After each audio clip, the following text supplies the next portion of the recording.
কৃষ্ণ কহে আমা ভজে মাগে বিষয় সুখ, অমৃত ছাড়ি বিষ মাগে এ কোন মূর্খ। এই জগতের সমস্ত সুখ কিন্তু বিষের মতো।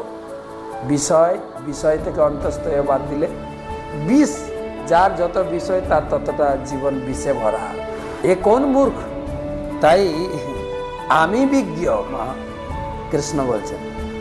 ও মূর্খ হতে পারে ভক্ত, কিন্তু আমিও তাকে জ্ঞান দিয়ে তাকে পণ্ডিত বানাবো। দদামি বুদ্ধি যোগ।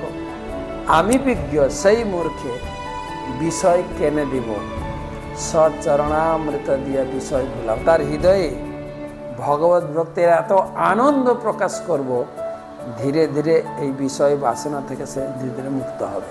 তো এটাই বিষয় বাসনা মুক্ত হয়েছে কিনা, আমাদের দুটো একসঙ্গে হয় না। ছিল ভক্তি সিদ্ধান্ত সরস্বতী ঠাকুর প্রভুপাদ বলেছেন, দুটো খাবো, তামাক খাবো।